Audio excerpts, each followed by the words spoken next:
Hello my darlings and welcome back. This is part 2 of my new video series on how to build your own world. If you're new here and you haven't seen part 1, I really recommend checking that out first. The link will be in the description of this video. In the last video we talked about the basics of world building, some important things to remember as you go along, and how to develop the core parts of your world, specifically making a blob map. Today we're going to be taking that blob map that you made and make it even more detailed. It's time to make a full-on fantasy map. Like I said in my last video, I think that maps are a really great place to start in creating your fantasy world because it gives you an overview of what your world is going to look like and a baseline to go back to. It's much easier to develop everything off of a map than it is to make a map based off of everything that you already have. Now when it comes to geography, there are some rules on how things are supposed to work.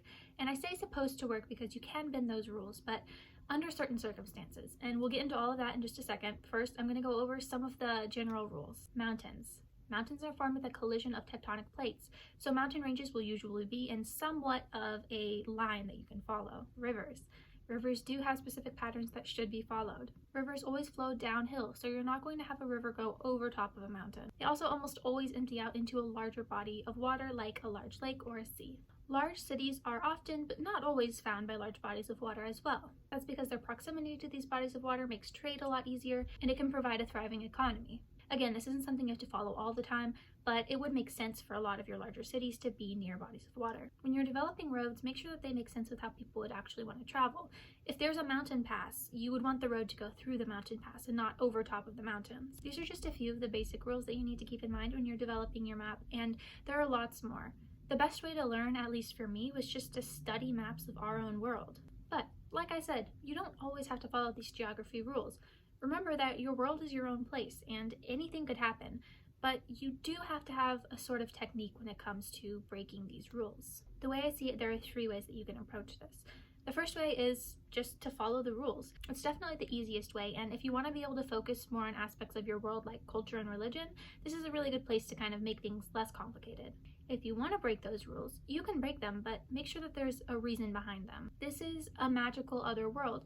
There are so many different ways that you can use to explain how things work that wouldn't work in our world. For example, let's say that you wanted to put a hot and humid jungle in the middle of a snowy tundra. That wouldn't really make sense in our world, but you can explain it through magic in your own world. Maybe a community of jungle dwellers were driven out of their home because of a war and forced into this icy tundra. In order to survive, they used the magic that they had learned from their time in the jungle to build up an entirely new home, and it's their magic that keeps it sustained. See, that's a way that you can explain that specific type of geography while also developing on the culture of your own world. There's a third and final way that you can approach breaking these geography rules, and while I think that it is one of the more difficult approaches, it can be really interesting if done well. If something doesn't make sense, none of it makes sense. Let me explain. Let's say that every single thing in your fantasy world aligns with how things would work in our world when it comes to geography, but there is that random jungle in the middle of the icy tundra. If that's the only part of your world that doesn't really follow those rules, your readers are going to pick up on that. Because it doesn't make sense and isn't explained, they might think it's relevant to the plot and focus on that instead of what you're actually trying to convey. It's not even a red herring because it isn't really intentional. If you're going to provide something like that with no explanation whatsoever, then provide lots of other things like that with no explanation whatsoever. A great example of how this is done really well is Alice in Wonderland, which is one of my favorite books. Absolutely nothing in Wonderland makes sense. Things keep on happening for no reason, and it's never explained, and the story just moves on to something else that's absolute nonsense and is never explained. But because none of it is explained, the readers understand that that's just the way this world works. So if complete nonsense is the way you want to go for it, but make sure you're doing it in a way that doesn't confuse your readers. Another important thing to keep in mind while developing geography are the climates and landscapes of different regions. This is where you can get really creative. If you are following some of the guidelines I mentioned in my last video, then you will already have a list of some of the different types of climates that you want to include in your world. Figure out which parts of your world are colder and warmer. Usually it will follow some sort of pattern, like in our world, the equator is the warmer area, and the farther you get from the equator, the colder it gets. Pinterest is a really great resource if you're not entirely sure where to start.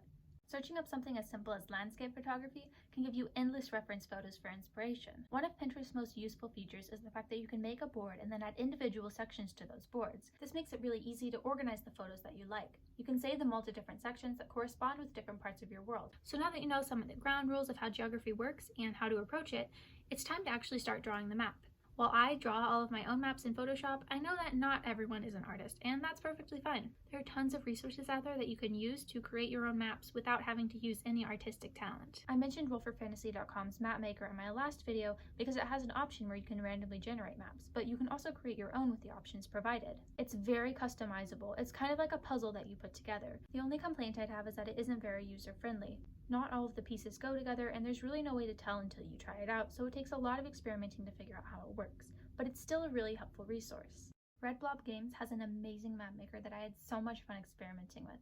When I first found this website, I spent probably hours messing around with all the settings. With this website, you can paint on the water, land, and mountains. This is a really great site if you're looking for that extra touch of realism, because not only is it 3D, so it looks very realistic, but you also have so many options to change things like rainfall, and the surrounding land will change based on those settings. It doesn't really seem possible to have different climates in different regions, so I'm not sure if this map would be very good for making a map for an entire fantasy world, but I feel like it could be a really great resource for working on individual islands. I've also heard a lot of really good things about this program called Incarnate. However, you do have to pay for the full version, and I wasn't able to pay for it, so I can't give many opinions. I tested out the trial version, and it seems like it could be a really great tool. If you want to make your fantasy map really stand out, this might be a worthy investment, but I would recommend checking out the website and the trial just to see if you like it.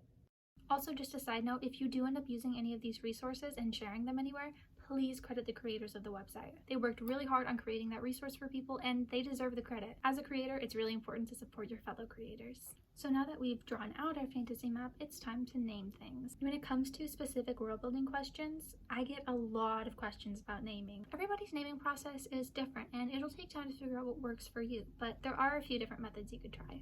I did talk briefly about naming in my last video when I was talking about naming your overall world. One of my favorite ways to name things is mixing and matching sounds from my favorite words, and you can learn all about that full process in the part 1 of this series. I did also mention some name generators, and we'll go more into depth on that as well. But overall, before you start coming up with individual names for your world, it's really important to think of regional differences. If your world is a big place with lots of cultures, different places are going to have different sounding names. Start marking out the regions of what these different areas could be, and take note of some of the different sounds that might be prevalent in the names of their places. For example, in Arusor, the Underlands tend to have a lot of double letters, particularly double vowels. You can also figure out these sounds by taking inspiration from real-life cultures. For example, southeastern Arusor is very heavily inspired by East Asia, so a lot of the names will sound vaguely similar to what East Asian names could be. Figuring out the difference between naming techniques in different regions is a great way to add some depth to your fantasy world. And when you move on to developing languages, which we will be talking about in a future video, you already have these sort of sounds that you can pull from to create your own languages. I like to come up with the names all on my own by mixing and matching sounds, but I know that's not for everyone. The great thing about the internet is that there are so many resources out there to generate completely unique and random names. I don't use name generators very often, but I did a little research for you guys and found some really cool websites. When I first found fantasynamegenerators.com, I was in awe. There are literally hundreds of different generators to choose from, and each one is completely unique. I recommend going here first if you have specific ideas of what kinds of names you're looking for, because you will find what you're looking for here. Foxular.net is also a really great resource. While it does have fewer broad categories, it gives you a lot more options within that category. This site goes through a database of names in a specific category and then mixes and matches pieces of them to put together completely original names just for you. So while there are fewer categories on its website, the names that it provides make a little more sense linguistically. Mithril and Mages is another similar website. I really liked all of the different place name generators that they had, because they'll generate names that sound like they belong to a certain country, but they're actually completely random and they're not actual places. This is a really great resource if parts of your world are similar to parts of our world, and you want the names to sound like they belong to that region, but you don't want to actually take specific names from that region. The amount of depth you want to go into is up to you. The more you add to your map, the more cluttered it's going to be and the more difficult it's going to be to find things. On your overall map, I would recommend adding the basics. Add the names of the major cities, kingdoms, and provinces, as well as lakes, oceans, rivers, mountain ranges, etc. But when it comes to smaller things like the names of certain roads or small towns, that can wait. Instead of putting those all on your larger map and making things more cluttered, in the future you can make more detailed maps of one specific area, and then you can add all of the details there. Once again, when you're starting out, simpler is better. You don't want to be overwhelmed. Take your time with this step. Remember that these are names that you're going to be using for things in the future, so make sure they're things that you actually like. And now you have a more detailed map. This is the catalyst for everything else that you're about to create. Knowing what different regions are like, their climates, and their naming techniques will help you develop the cultures, religions, languages, and all sorts of other things in your world. Everything seems a lot less overwhelming when you have a map to look back on. We're going to be talking about people and culture next. You have all of these cities and places, now who lives in them? What are the different races, whether they're human or non-human? What do they look like? What's the variety? Which types of people are more common in certain places? It's a lot to talk about, but it's really exciting. I've started figuring out a posting schedule at this point. I think every other week is when you can expect a new video. So hopefully these next 2 weeks will give you a chance to develop your map in full, and you'll be ready for what comes next. Thank you for watching. I hope you have a lovely day. Make sure to like and subscribe if you haven't yet. Check out the description of this video to find links to all the resources that I mentioned, and also links to my social media and Patreon where you can support me. Happy world building!